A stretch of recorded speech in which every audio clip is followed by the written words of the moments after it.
Welcome to Blizzard Fire. We hope this video helps fire up your solution.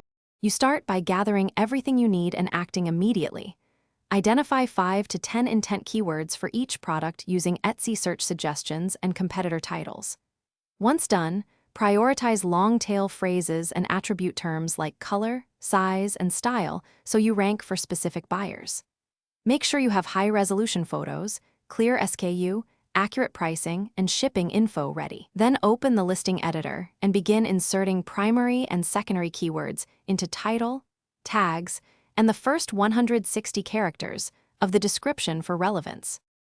Next, optimize each listing for Etsy's ranking signals by placing your primary keyword at the front of the title and filling all 13 tags with close variants and long-tail phrases.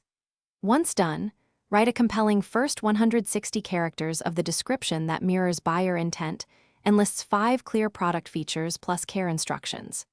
Make sure to select accurate attributes and categories, add SKUs, enable variations, and link related items in descriptions to increase internal click-through, and finally, drive consistent traffic and keep testing. Promote top listings via social, email, and targeted ads, then monitor sessions, click-through rate, and conversion rate to know what works. Once you have data, run a /B tests every 2 to 4 weeks, changing only one element, photo, title, or price, so you learn causal effects. If rankings or sales drop, check Etsy analytics first, delist or fix broken listings, refresh tags and photos, and temporarily lower ad bids while you diagnose the issue.